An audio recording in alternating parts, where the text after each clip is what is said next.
François Hollande s'est exprimé ce matin devant le corps diplomatique, l'occasion de rappeler les grandes orientations de la politique étrangère française et du positionnement de la France dans les grandes crises du moment.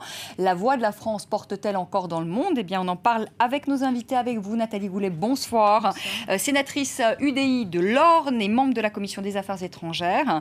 Michel Fouché, bonsoir. Vous êtes ancien ambassadeur de France en Lettonie, c'est entre 2002 et 2006, si je ne me trompe pas. Auteur par ailleurs de l'Atlas de l'influence française au XXIe siècle, et c'est aux éditions Robert Laffont. Nathalie Goulet, la France exerce-t-elle encore une influence dans le monde? Oui, heureusement. Mais il faudrait quand même dire que la situation mondiale est terriblement complexe, n'a plus rien à voir avec celle d'il y a quelques années. Vous avez la multiplication de zones grises, de zones de non-droit, de gouvernements qui n'en sont pas. Et évidemment, on ne peut pas gérer les conflits d'aujourd'hui comme on a géré les conflits d'hier. Donc, en plus, le gouvernement... Est-ce que notre voix porte?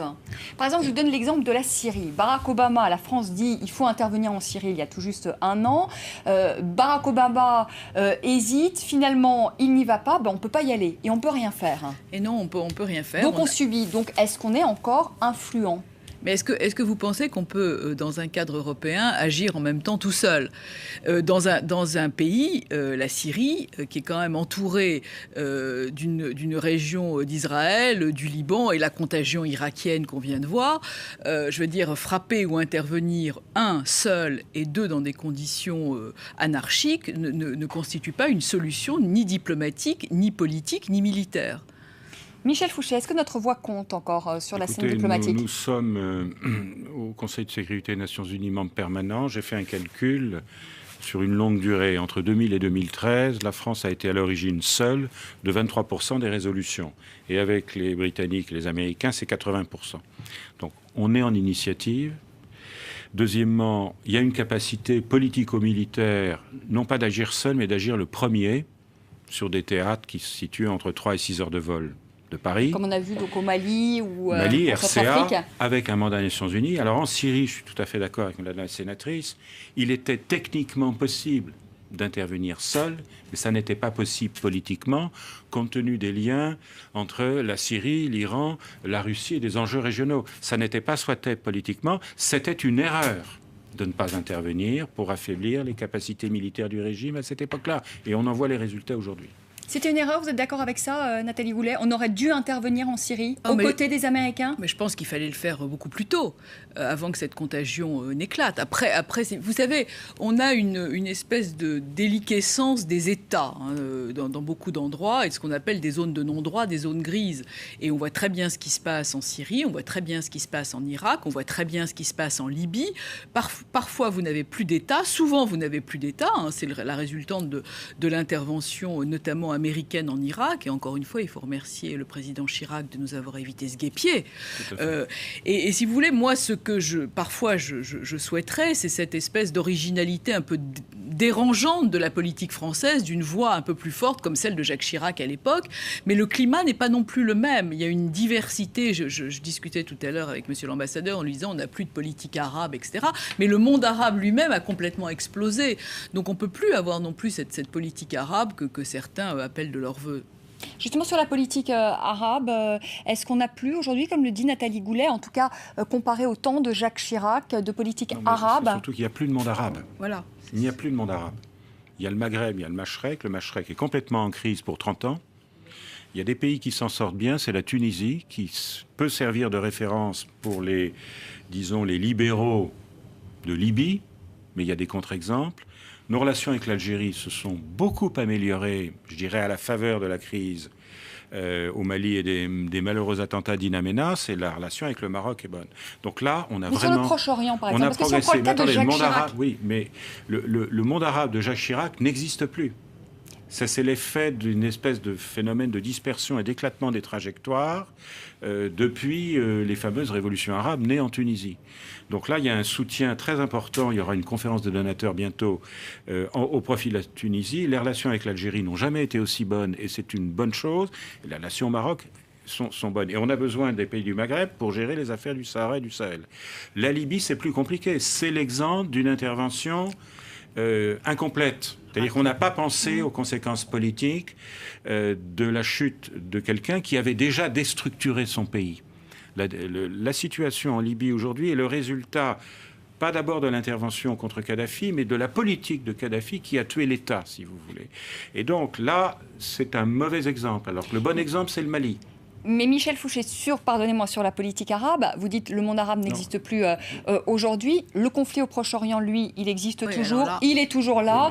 Oui, Nathalie Goulet prenait l'exemple de Jacques Chirac, qui avait un positionnement quand même très clair sur le conflit au Proche-Orient, qui a toujours défendu bec et ongle un État palestinien, qui s'est parfois élevé de manière très virulente contre les autorités israéliennes. Oui. Aujourd'hui, on n'a pas vu ça chez François Hollande. Donc on ne comprend pas très bien. Parce que là aussi, parce que le contexte régional d'Israël et de la sécurité d'Israël a beaucoup changé également, et que ce qui a changé, si vous voulez, c'est que pendant longtemps, on a cru à la centralité de la question palestinienne dans les relations entre la France et le monde arabe. C'est plus le cas aujourd'hui. On ne peut plus dire qu'aujourd'hui, la question palestinienne, malheureusement, est centrale. Ça n'est plus la clé. Vous avez des dynamiques absolument indépendantes. C'est vrai qu'on aurait pu... Vous faites un peu une réponse de diplomate, parce que François Hollande, au départ, a quand même soutenu les autorités israéliennes en estimant qu'Israël avait le droit d'assurer sa défense. Puis ensuite, il est revenu, il s'est repositionné de manière un peu plus neutre sur le dossier. Je vous dirais que malheureusement, notre influence, l'influence des Occidentaux, y compris des Américains, sur la politique du gouvernement israélien actuellement est très très faible. Oui, ça... Nathalie Goulet, justement, sur la politique de la France aujourd'hui au Proche-Orient. Oui, alors là, c'est peut-être le bémol. Vous savez qu'on est tenu par une... je dirais de gré et de force, mais en tous les cas une solidarité vis-à-vis de la politique étrangère de notre pays qu'il n'est pas question de critiquer ouvertement, mais sur lequel on peut avoir quelques divergences. Bon, il est vrai que les premiers communiqués de François Hollande relatifs à la dernière affaire de Gaza ont été, disons, pour le moins maladroits. Bon, il y a aussi une longue tradition de non-condamnation d'Israël en cas d'usage disproportionné de la force. C'est une tradition. Et personne n'a jamais réussi à faire condamner l'État d'Israël, ce qui crée un double standard par rapport à d'autres pays. Mais ça, c'est une histoire qui dure depuis si longtemps. Non, je pense que là, Laurent Fabius a parlé récemment d'une solution imposée.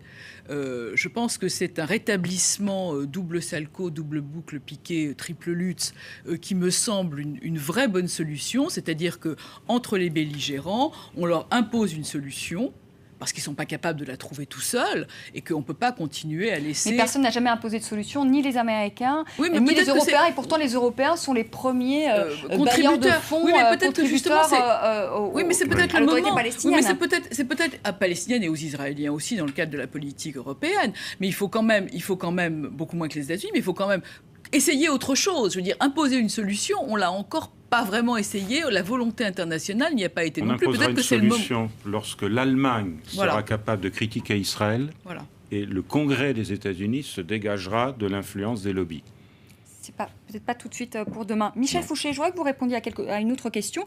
Vous disiez tout à l'heure, concernant justement la Syrie, on aurait pu y aller seul, mais politiquement, ça n'allait pas. On aurait pu y aller seul. Est-ce que véritablement, on avait les moyens militaires d'y aller seul? Parce qu'aujourd'hui, il y a eu des réductions quand même concernant le budget militaire. On est déjà engagé au Mali, on est engagé en Centrafrique. Est-ce qu'on a encore les moyens militaires de nos ambitions? Au Mali, on n'a pas besoin de sous-marins. Alors que dans le cas de la Syrie, il y avait, disons, les installations militaires côtières et les plus proches de la Méditerranée étaient parfaitement à portée de nos avions et de nos sous-marins. Vous voyez, donc c'est indépendant, c'est pas une question de budget. En matière de ciblage, si vous voulez. Mais il faut des hommes quand même qui se soient déployés. Non, il n'y avait pas d'hommes au sol dans le scénario qui était prévu. C'était des bombardements d'installations militaires et de bases d'où partait toute une série d'attaques barbares. Et ça, c'était parfaitement à notre portée. Ce qui n'était pas techniquement à notre portée, c'était ce qui se trouvait, je dirais, à l'est de Damas, c'est-à-dire la longue portée. Ça, c'était à la portée des Américains. Donc techniquement, on pouvait le faire en termes militaires et budgétaires. Il n'y avait aucun problème. Mais politiquement, on ne pouvait pas agir seul. C'est ça. Je pense que mais ce qui nous a mis en difficulté, c'est la décision des communes britanniques. Mais je prenais l'exemple de la Syrie, parce qu'on évoquait, donc, vous avez raison, pas d'intervention au sol, mais est-ce qu'aujourd'hui, est-ce qu'on aura les moyens de s'engager sur un autre terrain de conflit? Parce que c'est ça aussi l'influence d'un pays, c'est sa force de frappe. Aujourd'hui, on a vu que le budget militaire, on avait coupé quand même dans le budget militaire 34 000 suppressions de postes. Est-ce que vous le regrettez, Nathalie Goulet? Écoutez, on a voté une loi de programmation militaire qu'on a sacralisée et qui est quand même une bonne loi de programmation militaire. On a écouté le ministre Le Drian hier en commission. Moi, je voudrais dire que l'influence de la France, ça pourrait être aussi de faire émerger notamment cette conférence sur l'Irak dont le ministre Fabius a parlé, en y faisant intervenir l'ensemble des protagonistes, y compris l'Iran, dont le président a dit tout à l'heure qu'on avait noté l'intervention bénéfique en Irak. Moi, je crois qu'on pourrait avoir une voix, notamment, si vous voulez, le problème avec l'Iran, c'est évidemment le nucléaire, mais au-delà du nucléaire, c'est un problème de confiance. Il faut restaurer l'image de ce pays, qui est un grand pays, qui est très important pour la sécurité régionale, et on le voit tous les on a besoin de l'Iran. Mais est-ce que vous êtes d'accord, Nathalie Goulet, avec le président de la République, justement, qui a dit qu'il ne fallait pas lier le dossier irakien au dossier du nucléaire iranien? Bah, évidemment. Il n'est pas question.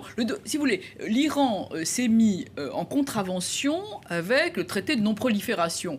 L'Iran a besoin de respecter ce traité puisqu'il n'en est pas sorti, n'a jamais voulu en sortir. Donc il faut régler le problème nucléaire.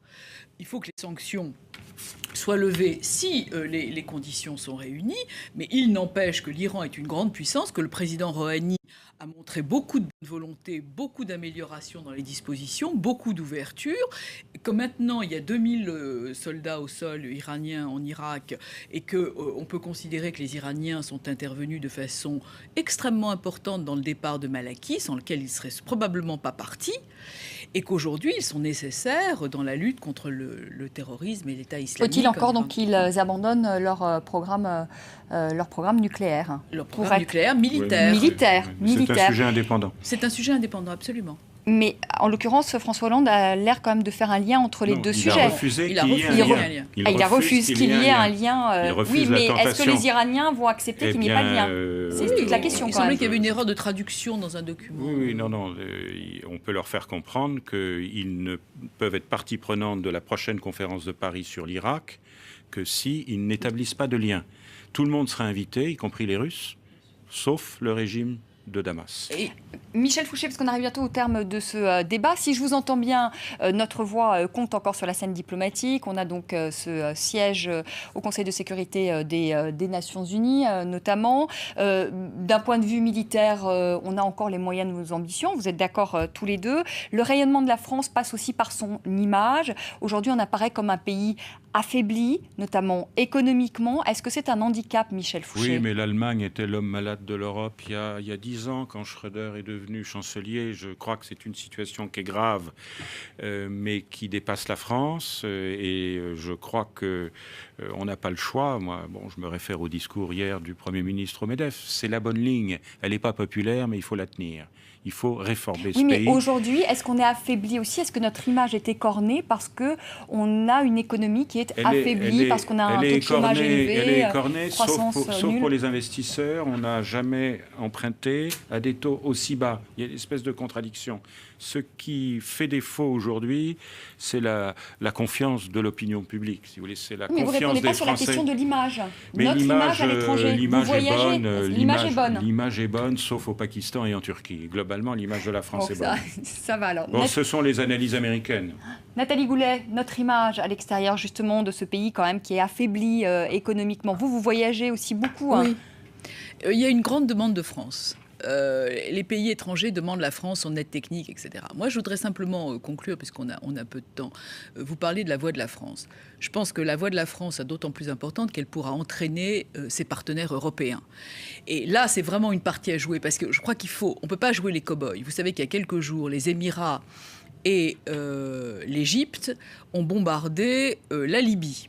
Bon, Ce qui est une histoire absolument abracadabrante. Si tout le monde se met à bombarder n'importe qui, n'importe quand, sans coordination, on va avoir quand même quelques problèmes. Donc je pense que la voix de la France serait d'autant mieux écoutée, d'autant mieux entendue, qu'elle arrivera à entraîner ses voisins européens pour qu'on crée enfin une politique étrangère, une politique de défense européenne. Je crois qu'il est là l'enjeu aujourd'hui, face à des menaces, notamment djihadistes, d'État islamique, qui, soit dit en passant, trouvaient Al-Qaïda un peu faible, voire un peu conscendant, voire un peu mou, et sont aujourd'hui dans une guerre d'une barbarie qu'il va falloir affronter tous ensemble. Et je crois que le chacun pour soi est absolument périmé. Et ça, je crois que c'est vraiment une clé de notre avenir politique et diplomatique.